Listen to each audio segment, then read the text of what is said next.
បង្កើត user នៅក្នុង Microsoft Outlook អញ្ចឹងក្នុងការបង្កើត user នៅក្នុង Microsoft Outlook វាខុសពីនៅក្នុង Outlook Express អញ្ចឹងមុននឹងយើងបង្កើត user នៅក្នុង Microsoft Outlook បានយើងចូលទៅក្នុង Control Panel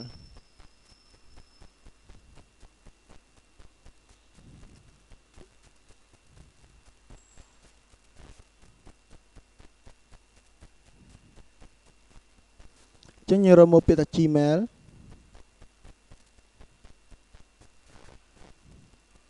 ពាក្យ mail បាទជួនកាលពេលខ្លះពាក្យ mail នឹងអត់មានទេដោយសារតែយើងអត់ទាន់បាន run Microsoft Outlook មានន័យថាicon mail ហ្នឹងវាអត់មាននៅក្នុង control panel ហ្នឹងលុះត្រាតែយើងបើក Microsoft Outlook ជាមុនសិនបានវាមាន mail ហ្នឹងចាំសម្រាប់ Microsoft Outlook មុនមក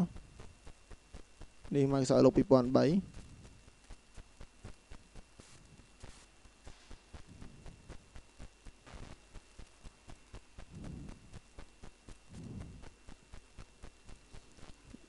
ទ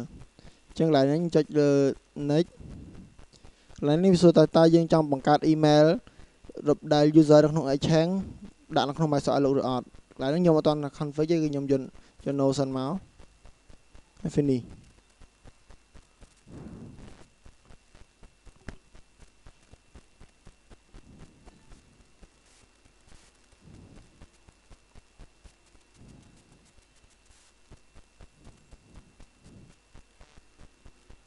នៅពេលដែលយើងបើកវាដំបូងគឺពេលនោះវាមាន mail មួយក្នុង inbox គឺជា default វាគឺ default របស់ Microsoft Outlook send មកហើយអាហ្នឹងបាទអញ្ចឹងយើងអាចលុបវាបានបាទអញ្ចឹងខ្ញុំចាប់បានទៅបង្កើត user នៅក្នុង Microsoft Outlook ដើម្បី send សិនឥឡូវយើងមើលខ្ញុំបិទ Microsoft Outlook ហើយខ្ញុំទៅបើកនៅក្នុង mail ក្នុង control panel នេះខ្ញុំមកសម្ដែងលើវាយក create shortcut មានថាបញ្ជូន icon ទៅលើ desktop អូខេបាទចឹងលើ desktop មានមួយចឹងខ្ញុំ double click លើវាចឹងកន្លែងនេះបើសិនយើងយក mail account មានថាយើងចាប់ផ្ដើមបញ្ចូល email ទៅក្នុង Microsoft Outlook ដើម្បី send email ប៉ុន្តែនៅត្រង់ show profile នេះសម្រាប់បង្កើតជា user មានថាតើ user មួយណាប្រើ email មួយណាមានថាឧទាហរណ៍ថាខ្ញុំឈ្មោះថា user ឈ្មោះថា Mr. Long ប៉ុន្តែ email ខ្ញុំឈ្មោះថា long@rupp.ru.kh នេះគឺមួយគឺជា email មួយគឺជា user អញ្ចឹងដំបូងខ្ញុំត្រូវការបង្កើត user ជាមុនសិនអញ្ចឹង show profile អញ្ចឹង Outlook នេះគឺជា default user មួយដែល Microsoft Outlook អ្នកបង្កើតឲ្យអញ្ចឹងខ្ញុំចង់ remove ក៏បានខ្ញុំចូលចង់ដូរឈ្មោះតែក៏បានដែរឥឡូវគោលបំណងឡើយខ្ញុំ remove ចោលចោះ next បន្តមកទៀតខ្ញុំនឹង add ចូលថ្មីបាទអញ្ចឹងដាក់ឈ្មោះដាក់ទៅមកថា Mr. Long ហើយអូខេពេលនោះវាសួរថាតើយើងចង់បញ្ចូល email ទៅក្នុង user Long ដែរឬទេកន្លែងនេះបើកន្លែងនេះមានថាយើង view មើលមានថាតើ user Long វាមាន email ហើយឬនៅកាលពីមុននោះអញ្ចឹងគោលបំណងឡើយយើងទៅ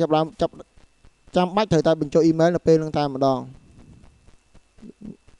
next អញ្ចឹង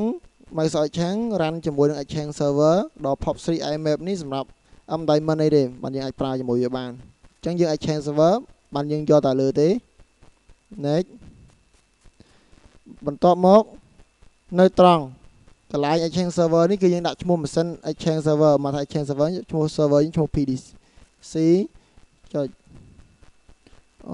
rupp.edu.kh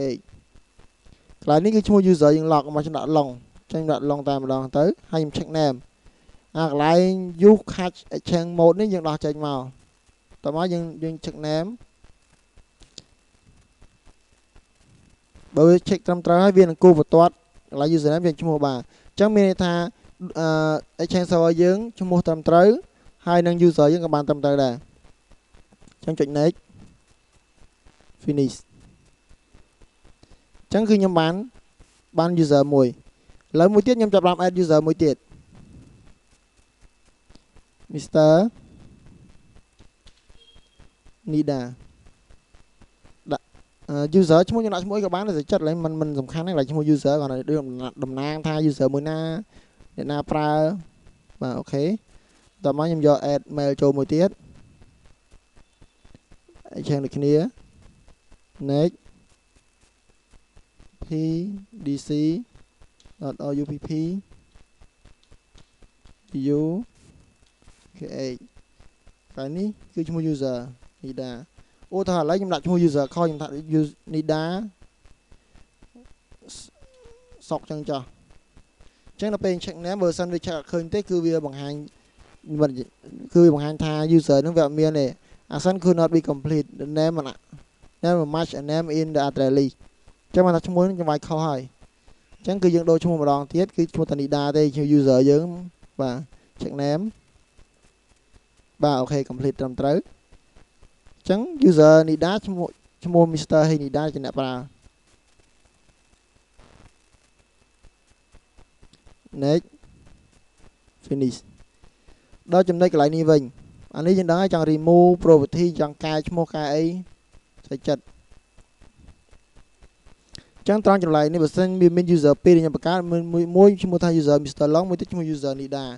ចឹងប្រសិនបើខ្ញុំចុចកន្លែងថាខ្ញុំយក Long នៅពេលដែលខ្ញុំបើក Microsoft Outlook អូខេឥឡូវ apply អូខេចឹងនៅពេលនោះខ្ញុំចាប់ផ្ដើមបើក Microsoft Outlook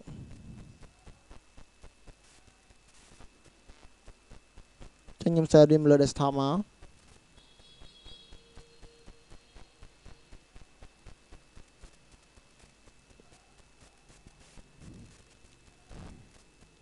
ពេលនោះបានន័យថា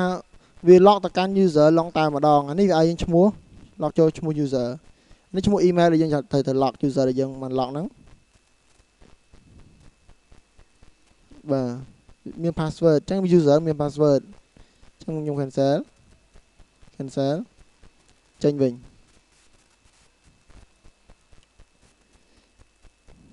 តមកទៀតខ្ញុំចាប់បើក email ម្ដងទៀត show profile អញ្ចឹងកន្លែងនេះបើខ្ញុំយក prom នេះមានតែនៅពេលខ្ញុំបើកដំបូងគឺវា log ចូលតែម្ដងមិនថាវាឲ្យយើងជ្រើសរើសថាតើយើងគួរ log ចូល user មួយណាហើយប្រើ email មួយណាគឺវាចេញមកហើយដល់នេះ profile name តើយើងគួរ log ចូល user មួយណាបាទបើសិនជា user Nida log ចូល Nida ទៅ log ចូល long ទៅតែប៉ុណ្្នឹងនេះគឺជា user ហើយសូមចាំមួយទៀតថាមុននឹង Microsoft Outlook អាច connect ទៅកាន់ Exchange server បាននោះតើយើង connect អញ្ចឹងបើសិនជា machine របស់យើងមិនអត់តន់ connect ទៅកាន់ Microsoft Exchange server ទេនោះ user មិនអាច log ទៅកាន់វាបានទេវាខុសពី Outlook Express ប្រសិនបើយើងមិន log ទៅកាន់ Diamond Mail Server ក៏យើងអាចបើកបានដែរប៉ុន្តែគ្រាន់តែយើងមិនអាច send email ចេញបានខុសពី Microsoft Outlook លុះត្រាតែ Exchange server ដើរបានយើងអាច log ចូលអញ្ចឹងក្នុងការបង្កើត user នៅក្នុង Outlook Microsoft Outlook ត្រូវបានបញ្ចប់